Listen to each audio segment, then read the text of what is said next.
Livro Teologia da Perfeição Cristã, de Padre Antônio Rui Marim. Segundo grau de oração, a meditação. Introdução. Sendo abundantíssima a literatura religiosa sobre a meditação discursiva como forma ordinária de oração mental na maior parte das pessoas piedosas, nos limitaremos a recolher aqui com brevidade os pontos fundamentais. 2.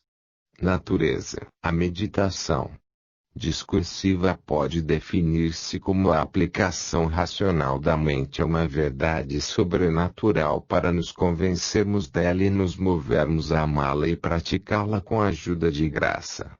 O exame detalhado da definição nos dará a conhecer os elementos fundamentais deste modo de oração. A aplicação racional da mente é o elemento mais típico e característico da meditação, que a distingue perfeitamente dos demais graus de oração mental. Todos supõem uma aplicação da mente ao objeto que se está considerando ou contemplando. É, simplesmente, a atenção, que é indispensável e comum a todos os graus de oração ascético e místico. Porém, a meditação tem como nota típica e característica uma aplicação racional, discursiva, por modo de raciocínio. De tal maneira essencial é este elemento, que, se falta, faz desaparecer a meditação.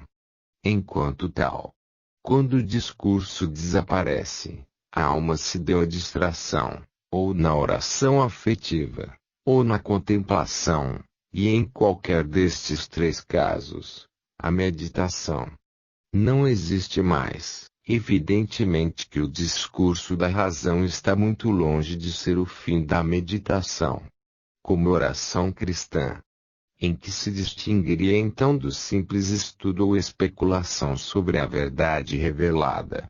Como veremos em seguida, esse discurso se dirige a uma finalidade afetiva e prática, sem a qual deixaria de ser oração.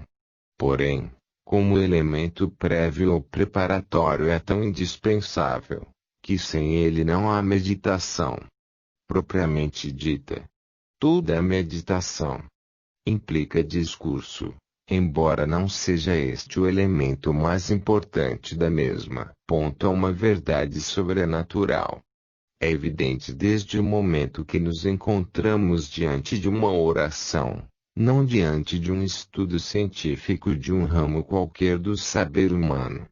Essa verdade sobrenatural pode ser muito variada. Um texto da Sagrada Escritura, uma passagem da vida de Cristo ou de um santo qualquer, um princípio teológico, uma fórmula litúrgica, etc., etc., mas sempre com a dupla finalidade que vamos explicar a seguir. Ponto para nos convencermos dela. A meditação, como oração cristã, tem duas finalidades, uma intelectiva e outra afetiva. A intelectiva tem por objeto chegar a convicções firmes e enérgicas que resistem ao embate das influências contrárias que possam sobrevir por parte dos inimigos da alma. Sem estas convicções firmes, a alma sucumbiria facilmente diante de tais acometidas. O puramente sentimental e sensível pode produzir um efeito momentâneo de felicidade e paz, mas não tendo seu apoio e fundamento na firme convicção intelectiva, se afundará sem resistência ao menor sopro da paixão. Não se pode construir uma casa sólida sobre a areia movediça do sentimento. É preciso o fundamento pétreo e incomovível das convicções profundamente enraizadas na inteligência. A alcançá-la se dirige diretamente esta primeira finalidade da meditação, mas somente isto não basta. Nem sequer é a principal enquanto oração. Essas firmes convicções podem também adquirir-se com o simples estudo da verdade sagrada sem intenção alguma de oração. Por isso, é necessário acrescentar a segunda e mais importante finalidade, que acabará de perfilar o conceito cabal da meditação cristã. E nos movermos a amá-la. Eis aqui o elemento mais importante da meditação. Enquanto oração cristã, é necessário que a vontade se lance ao amor da verdade que o intelecto lhe apresenta elaborada por seu discurso. Se for transcorrido todo o tempo dedicado à meditação, nos procedimentos discursivos preliminares, na realidade não houve oração. Seria um estudo mais ou menos orientado à piedade, mas de modo algum um exercício da oração. Só quero que estejais advertidas que, para aproveitar muito neste caminho e subir as moradas que desejarmos, a coisa não está em pensar muito, senão amar muito. Santa Teresa, Quartas Moradas 1,7, Fundações 5,2. Esta começa propriamente quando a alma, excitada pela verdade sobrenatural que o intelecto convencido lhe apresenta, prorrompe em afetos e atos de amor a Deus, com que estabelece um contato íntimo e profundo que dá à meditação anterior toda a sua razão de ser enquanto oração cristã. Claro que é preciso que este amor e entusiasmo afetivo não fique nas regiões puras do coração ou da fantasia. É necessário que se traduza em enérgicas resoluções práticas. E a isto corresponde o novo elemento da definição, que termina e completa o conceito integral da oração discursiva. E praticá-la com a ajuda da graça. Toda meditação bem feita deve terminar em um propósito, em uma oração. Um propósito enérgico de levar à prática as consequências que se depreendem daquela verdade ou mistério que temos considerado e amado, e uma oração a Deus pedindo sua graça e bênção para poder cumpri-lo de fato, já que absolutamente nada podemos fazer sem ele. Nunca se insistirá bastante nestes dois últimos elementos da definição: o amor de Deus e o propósito prático, enérgico e decidido. São legiões incontáveis as almas piedosas que se exercitam diariamente na meditação, e que, todavia, não retiram dela nenhum proveito prático. A explicação deve ser buscada no modo defeituoso de fazê-la. Insistem demasiado no que não é senão mera preparação para a oração propriamente dita. Passam o tempo lendo, discorrendo ou em perpétua distração semi-voluntária. O resultado é que quando termina o tempo destinado à oração não permaneceram nela, na realidade, um só instante. De sua alma não brotou um só ato de amor, uma aspiração a Deus, um propósito prático, concreto e enérgico. São almas alijadas, dizia Santa Teresa de Jesus, que, se não vem o próprio Senhor a mandar que se levantem, como ao que fazia 30 anos que estava na piscina, tem farta má sorte e estão em grande perigo. Primeiras Moradas 1,8, 3. Importância e necessidade da meditação. A meditação, que é convenientíssima para salvar-se, e absolutamente imprescindível para empreender seriamente o caminho da própria santificação. Vamos examinar estas duas afirmações. É convenientíssima para salvar-se. A imensa maioria dos que vivem habitualmente em pecado assim estão simplesmente porque não refletem. Já o disse há muitos séculos o profeta Jeremias, e suas palavras continuam sendo de palpitante atualidade.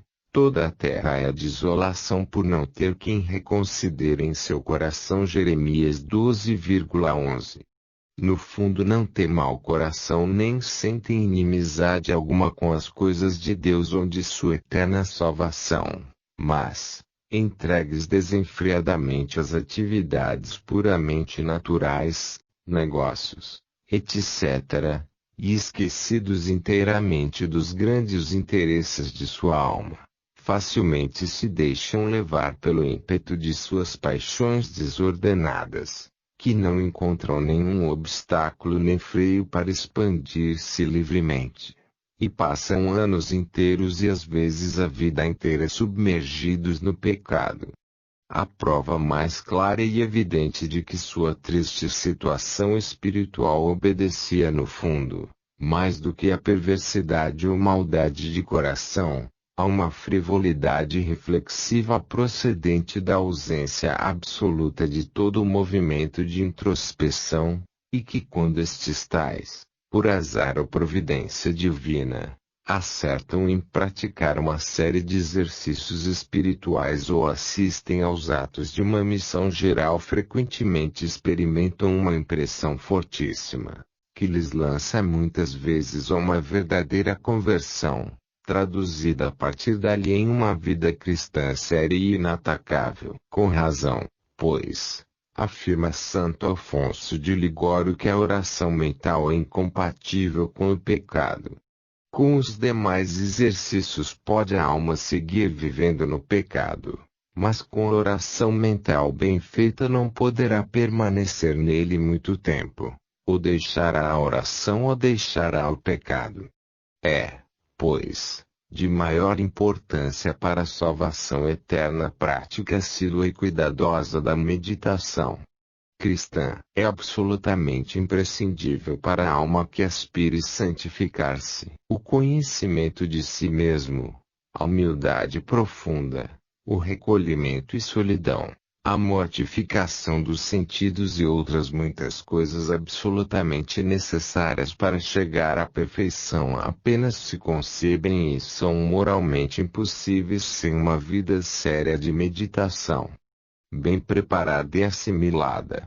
A alma que aspira a santificar-se entregando-se completamente à vida apostólica com declínio e prejuízo de sua vida de oração, já pode despedir-se da santidade. A experiência confirme com toda certeza e evidência que absolutamente nada pode suprir a vida de oração, nem sequer a recepção diária dos santos sacramentos. São legiões de almas que comungam e os sacerdotes que celebram a Santa Missa diariamente e que levam, todavia, uma vida espiritual medíocre e enferma. A explicação não é outra além da falta de oração mental, seja porque a omitem totalmente ou porque a fazem de maneira tão imperfeita e rotineira, que quase equivale à sua omissão. Repetimos o que dissemos mais acima. Sem oração, sem muita oração, é impossível chegar à perfeição cristã, qualquer que seja nosso estado de vida ou as ocupações às quais nos dediquemos. Nenhuma delas, por santa que seja em si, pode suprir a oração. O diretor espiritual deve insistir sem descanso neste ponto. A primeira coisa que deve fazer quando uma alma se confia à sua direção é levá-la à vida de oração. Não ceda neste ponto.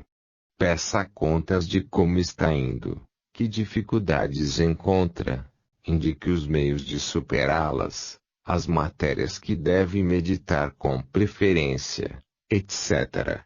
Não conseguirá centrar uma alma até que consiga que se entregue à oração de uma maneira assídua e perseverante, com preferência a todos os demais exercícios de piedade. Embora seu exercício diário e prolongado é absolutamente indispensável, está muito longe de ser o método ou procedimento concreto que deva seguir.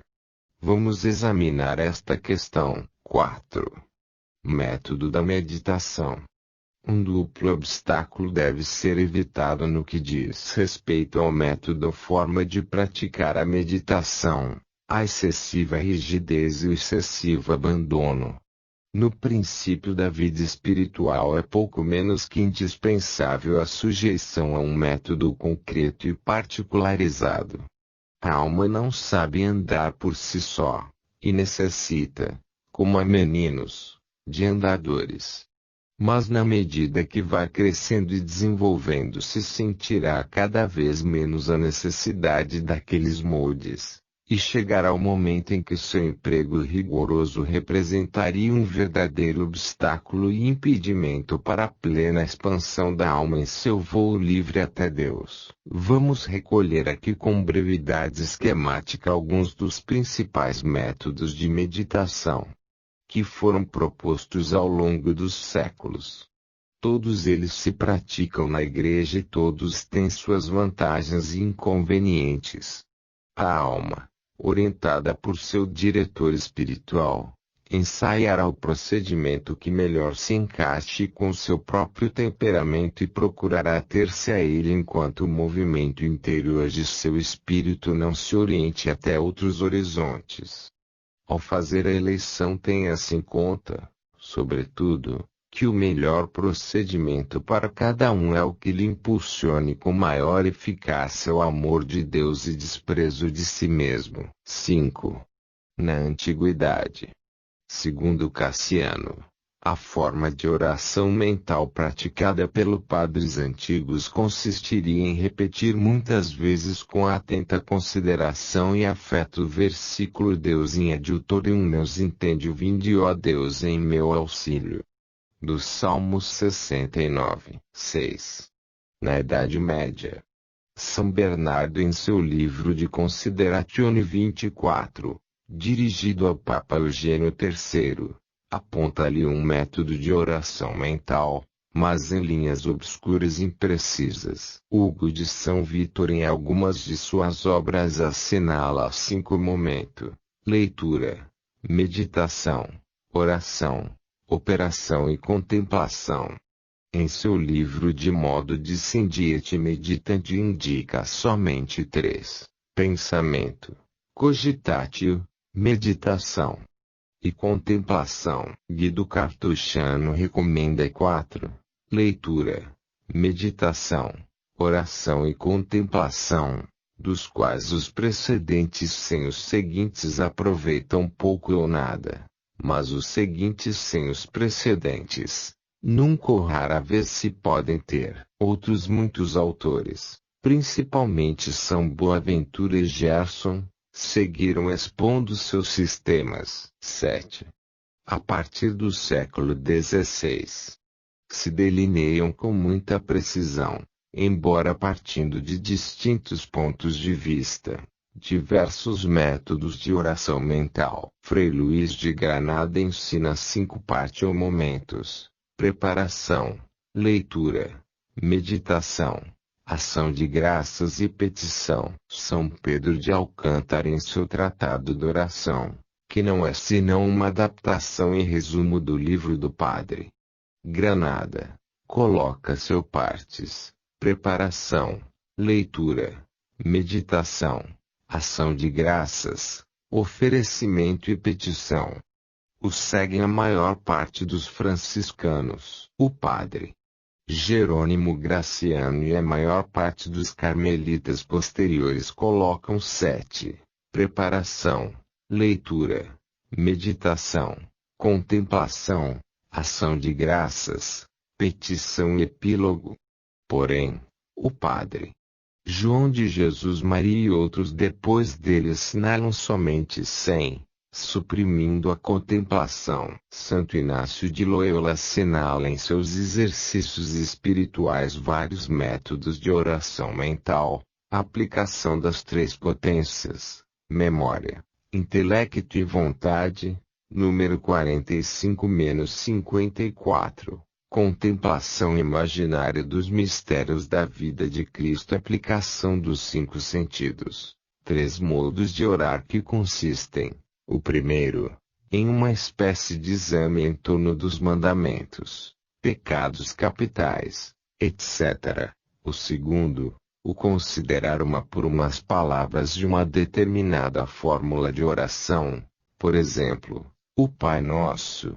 E o terceiro, que o santo chama de oração por compasso, em pronunciar de uma maneira rítmica e compassada, a cada respiração, alguma palavras de uma fórmula determinada. O Pai Nosso, por exemplo, enquanto se vai meditando nela.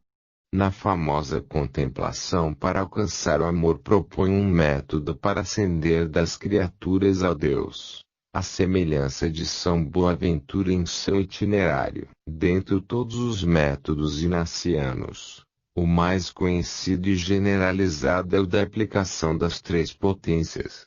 Eis aqui em esquema seus diferentes momentos: preparação e prelúdio. Primeiro ato de fé na presença de Deus e humilde reverência e acatamento. Segundo, oração preparatória geral, pedindo a graça de fazer bem a meditação. Terceiro, primeiro prelúdio, composição do lugar, exercício da imaginação. Quarto, segundo prelúdio, petição da graça especial que se quer retirar da meditação. Corpo da meditação, o exercício das potências.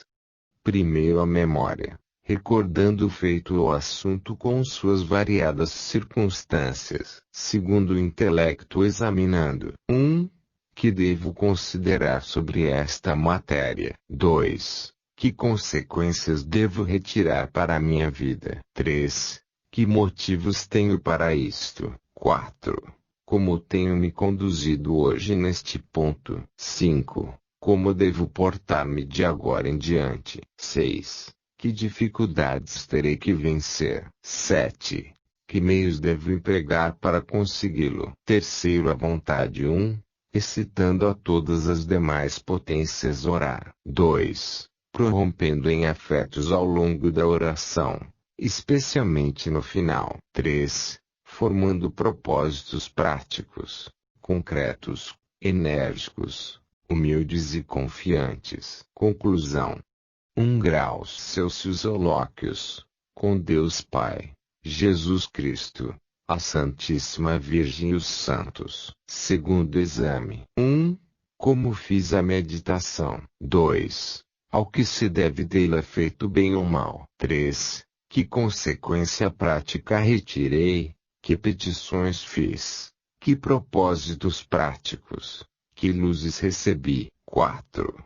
Escolher um pensamento como ramalhete espiritual para tê-lo presente durante todo o dia. São Francisco de Sales, seguindo Santo Inácio e Frei Luís de Granada, assinala a preparação, presença de Deus, invocação, proposição do mistério, considerações, afetos, propósitos e conclusão com o fruto e ramalhete espiritual. Santo Afonso de Ligório propõe um método parecido: preparação, fé, humildade, contrição, petição, consideração, afetos, petição, propósitos, conclusão, ação de graças, renovação dos propósitos, petição de auxílio e ramalhete espiritual. O chamado método de São Suplício é o que se usa no seminário de mesmo nome em Paris. Procede do cardeal de Beirule, com retoques do padre de Condren, do venerável Olieri de Tronçon. É dos mais conhecidos e generalizados, e tem por ideia básica e fundamental a união como verbo encarnado, que constitui a quintessência da espiritualidade beruliana. Eis aqui uma visão esquemática do mesmo. Primeiro, preparação a remota, uma vida de recolhimento e de sólida piedade. B. Próxima. 1. Escolher o ponto na noite do dia anterior. Prever as principais considerações e propósitos que iremos formar. 2. Dormir pensando na matéria da meditação. 3. Ao levantar-se, aproveitar o primeiro tempo livre para fazer a meditação. C. Imediata. 1. Colocar-se na presença de Deus, especialmente em nosso coração. 2. Humilharmos-nos profundamente. Ato de contrição. 3. Invocar ao Espírito Santo. Veni Sancti Spiritus, vinde Espírito Santo. Corpo da oração. A. Primeiro ponto. Adoração. Jesus diante de nós. 1. Considerar em Deus, em Jesus Cristo ou em alguns santos seus afetos, palavras e ações em torno do que iremos meditar. 2. Render-lhe homenagem de adoração, admiração, louvor, ação de graças, amor, gozo e compaixão. B. Segundo ponto, comunhão. Jesus em nosso coração. 1. Convencer-nos da necessidade de praticar aquela virtude. 2. Afetos de contrição pelo passado, de confusão pelo presente e de desejo para o futuro. 3.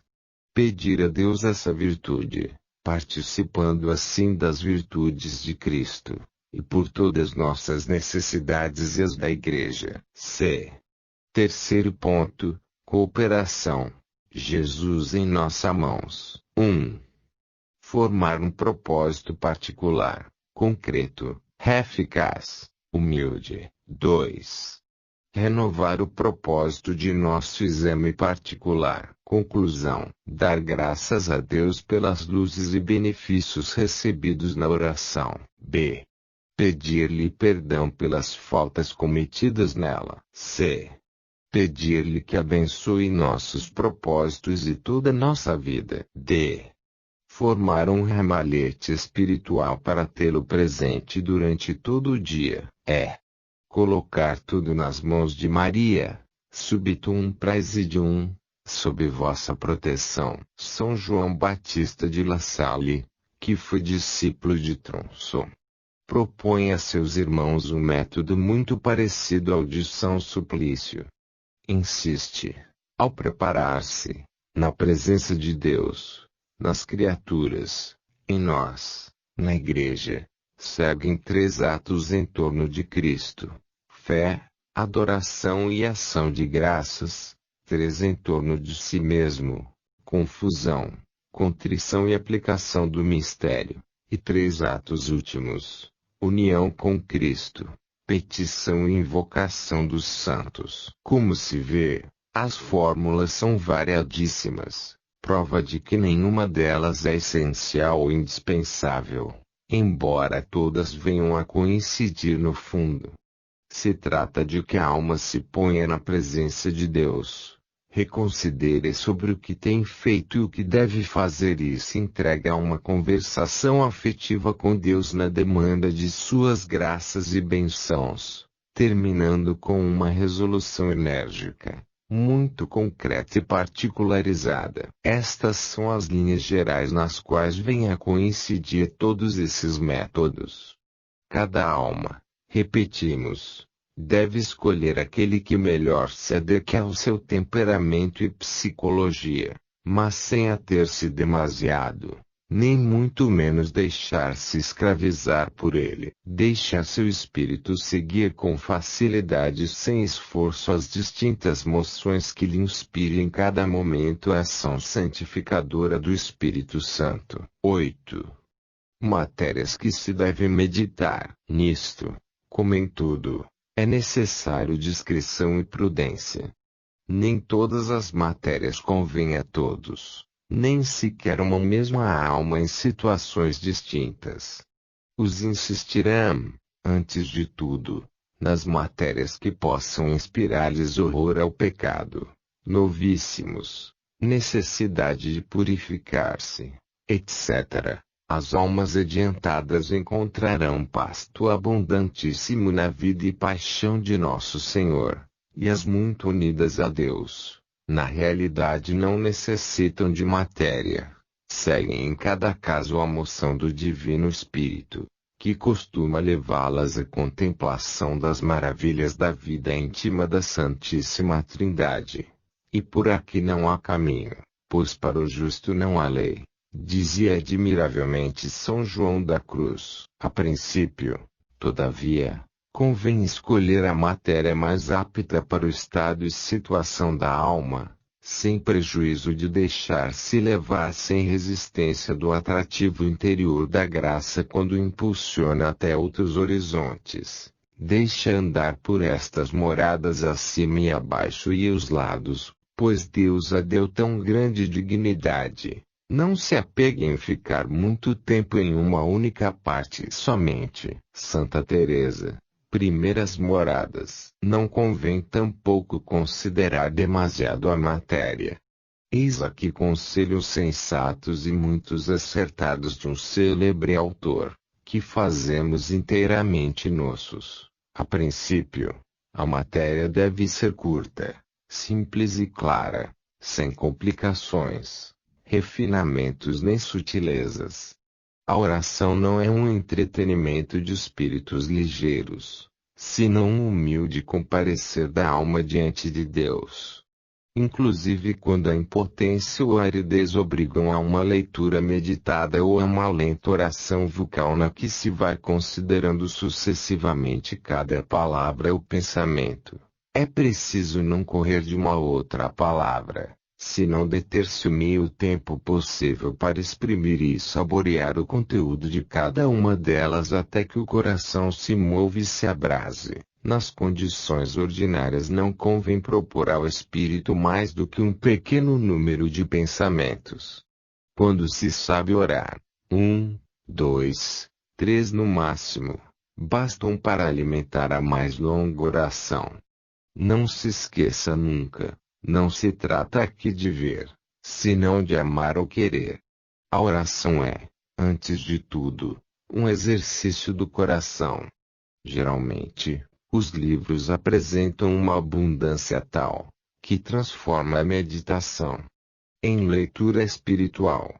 Claro que não tem toda a culpa os livros. De uma mesa servida com demasiada abundância não se deve comer de tudo, senão tão somente segundo o gosto e apetite. São preferíveis, todavia, os livros que não indicam para cada dia mais que 2 ou 3 pensamentos. Estes são os melhores de seu gênero. Os que para uma só meditação condensam tratados inteiros sobre a matéria, acusam em seus autores uma noção muito defeituosa da oração. Ao invés de simplificá-la e facilitá-la, a complicam e em parte a suprimem. Ribete. A ascética cristã. É certo, todavia, que muitas pessoas não conseguem meditar senão valendo-se de algum livro. A própria Santa Teresa diz de si mesmo que passou mais de 14 anos nesta forma. Eu estive mais de 14 anos de modo que nunca tinha meditação alguma, senão junto com a leitura. Haverá muitas pessoas assim, e outras que, embora seja com a leitura, não podem ter meditação, senão rezar vocalmente. Aqui se detém mais caminho 17, 31. Nestes casos, a alma deve valer-se do livro, ou rezar vocalmente muito lentamente, esforçar-se em fazer o que possa até que Deus disponha outra coisa. O que nunca deve ser feito é transformar a meditação em simples leitura espiritual. Seria preferível, antes disto, limitar-se a rezar vocalmente. A oração vocal é oração, mas não é a simples leitura espiritual. Quanto às matérias concretas que convém eleger, dissemos que são muito variadas segundo o estado e situação da alma. Eis aqui algumas indicações muito práticas do autor que acabamos de citar. As matérias ordinárias que são convenientes meditar são as que unem a alma a Deus, a mantêm na fiel observância dos mandamentos e ajudam a santificar sua vida. As obrigações de seu estado, os vícios e as virtudes, os novíssimos, Deus e suas perfeições, Jesus Cristo, seus mistérios, seus exemplos e palavras, a bem-aventurada Virgem Maria e os santos, as solenidades e os aspectos diversos do ciclo litúrgico, tais são as considerações mais próprias para excitar a devoção e alimentar a piedade. Porém, há para cada um pontos particulares sobre os quais convém insistir com frequência, tais como o defeito dominante, o atrativo especial da graça, os deveres e perigos de sua condição e estado. fora destes e neles mesmos, as circunstâncias, o movimento interior e os conselhos de um sábio diretor determinam o verdadeiro campo da meditação. Em todo caso, é sempre útil repetir, mesmo que sejam muitas vezes, as que mais nos tenham movido e impulsionado à oração. Porém, qualquer que seja a matéria particular que se medite, o objeto principal de nossas considerações e afetos deve ser sempre nosso Senhor Jesus Cristo. Nossas orações, o mesmo que nossas obras, não são agradáveis a Deus senão na medida em que tenham sido feitas em união com o Divino Mediador. Mas, nada assegura tanto esta comunhão como manter-se durante a oração na presença e debaixo do olhar de Jesus Cristo e dirigir até ele as considerações da mente e os afetos do coração. Ribete, a ascética cristã. 9. Detalhes complementares. Se referem principalmente ao tempo, lugar, postura e duração da oração mental. Tempo. Duas coisas devem-se ter em conta: a necessidade de designar um tempo determinado do dia e a eleição do momento mais oportuno. Quanto ao primeiro, é evidente a conveniência de designar um tempo determinado para dedicar à oração. Se altera o horário ou se vai deixando para mais tarde, se corre o perigo de omiti-la totalmente sob o menor pretexto. A eficácia santificadora da oração depende em grande parte da constância e regularidade em seu exercício. Porém, nem todos os tempos são igualmente favoráveis para o exercício da oração de que falamos.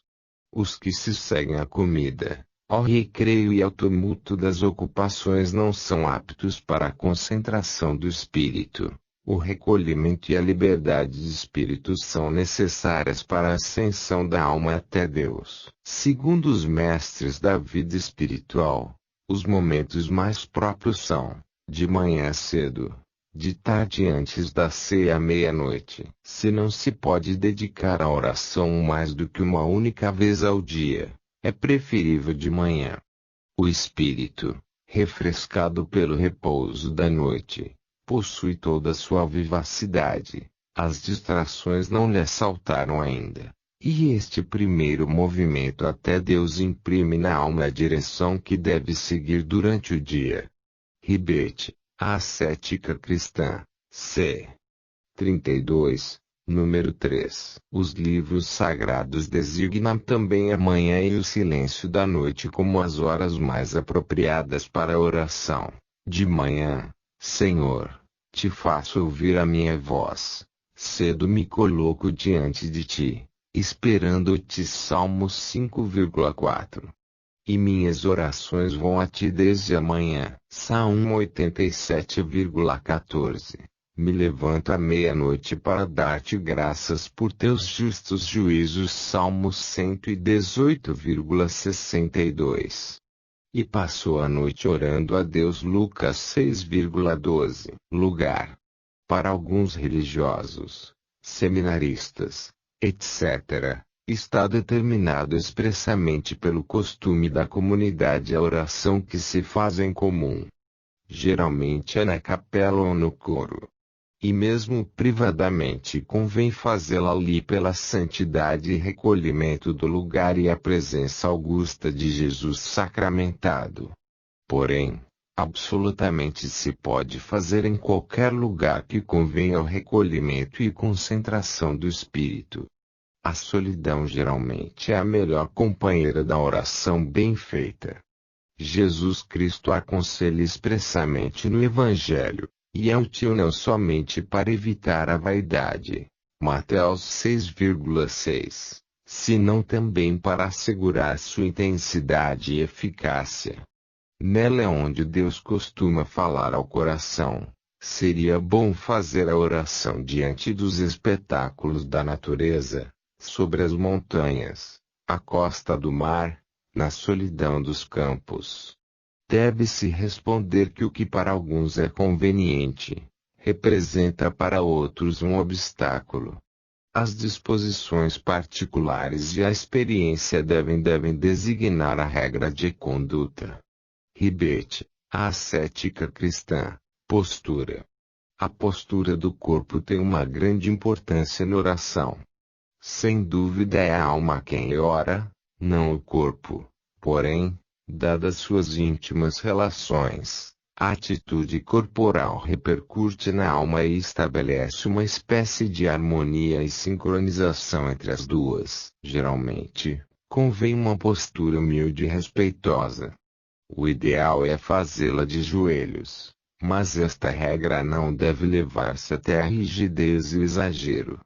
Na Sagrada Escritura há exemplos de oração em todas as posturas imagináveis. De pé, Judite 13,6, Lucas 18,13, sentado, 2 Reis 7,18, de joelhos, Lucas 22,41, Atos 7,60, prostrado por terra, 3 Reis 18,42. Judite 9,1, Marcos 14,35, e até no leito, Salmos 6,7. Evite-se, qualquer que seja a postura adotada, dois inconvenientes contrários, a excessiva comodidade e a mortificação excessiva.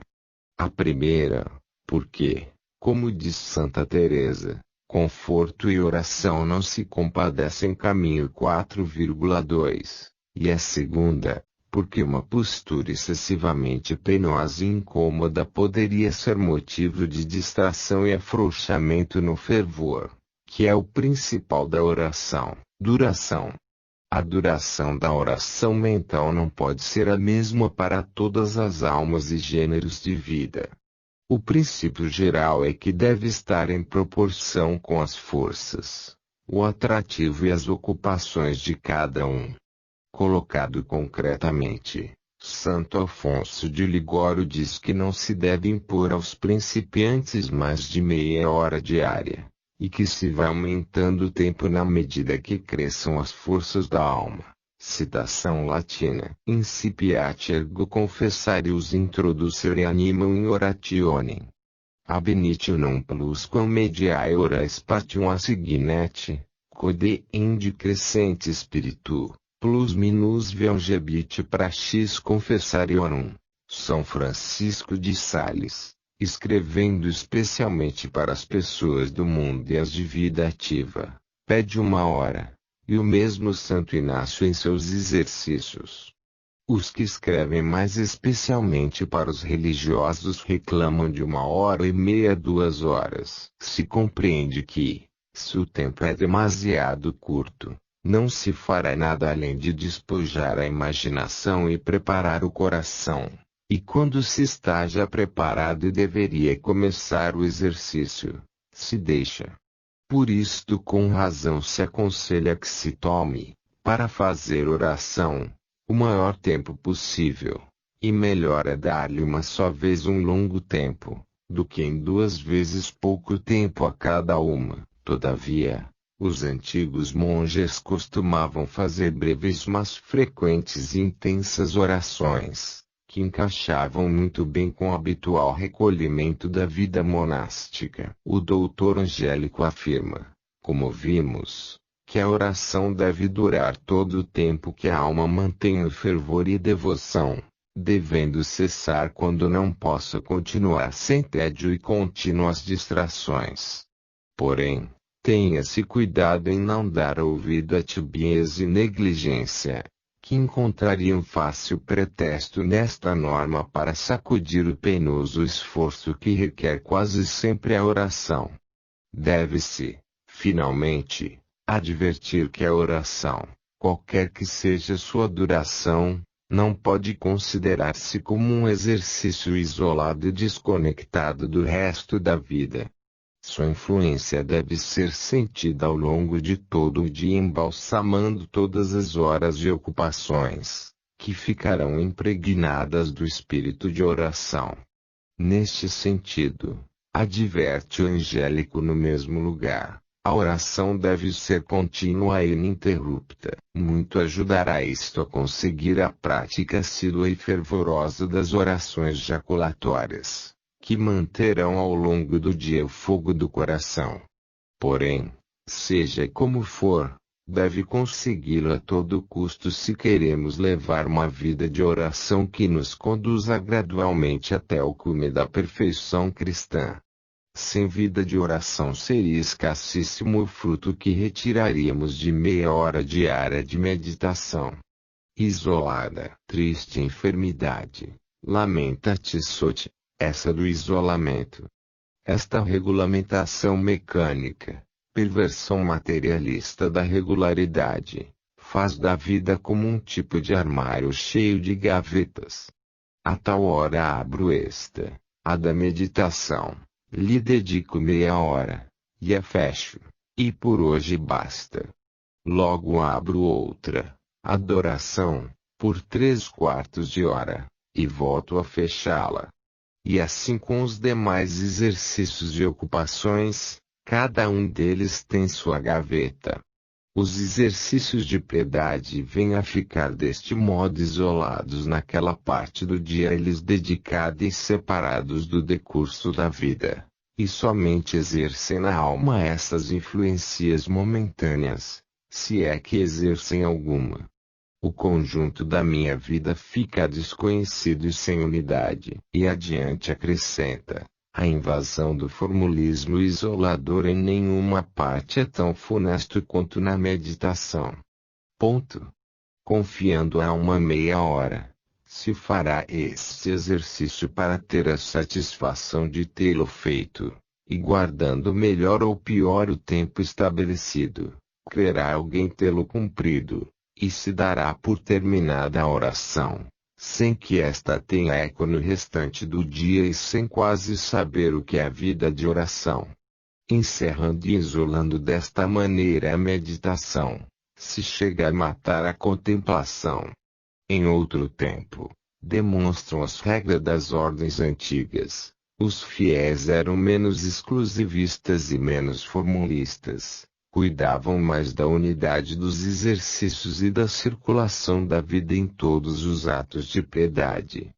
Como a alma cristã vivia da liturgia, a vida ia progressivamente transformando-se em um estado de meditação contínua, que por fim chegava à contemplação. Se a meia hora de oração que hoje costumam ter as almas desejosas de santificar-se estivesse menos isolada, se em vez de uma peça solta, como outra qualquer e justaposta a ela, tenderia a ser como um resumo, a alma e o coração de todo dia, se o caráter dos outros exercícios e atos diários viessem vivificar aqui. Se em vez de fazê-la sair tão exclusivamente de um método, às vezes muito convencional, e de livros superficiais procurássemos fazê-la brotar das entranhas da alma e da vida ordinária, se ela fosse a que colocasse em ação o ofício, a missa, as orações, os incidentes e todas as ocupações do dia e da vida, levando e dirigindo tudo isto a Deus. Se por ela aprendêssemos a ler em nossa vida a ação de Deus sobre nós, a ver-lhe em suas relações vivas com nossa alma, ao invés de confinar-se em sua meia hora tenderia a invadir todos os momentos do dia, criando no coração como que uma necessidade de voltar a submergir-se, de vez em quando, alguns instantes numa conversa fervorosa com Deus. Então seria mais eficaz e mais fácil, nos custaria muito menos e nos aproveitaria muito mais. O isolamento mata tudo, mas em nada prejudica tanto como na oração. Tissote. A vida interior simplificada,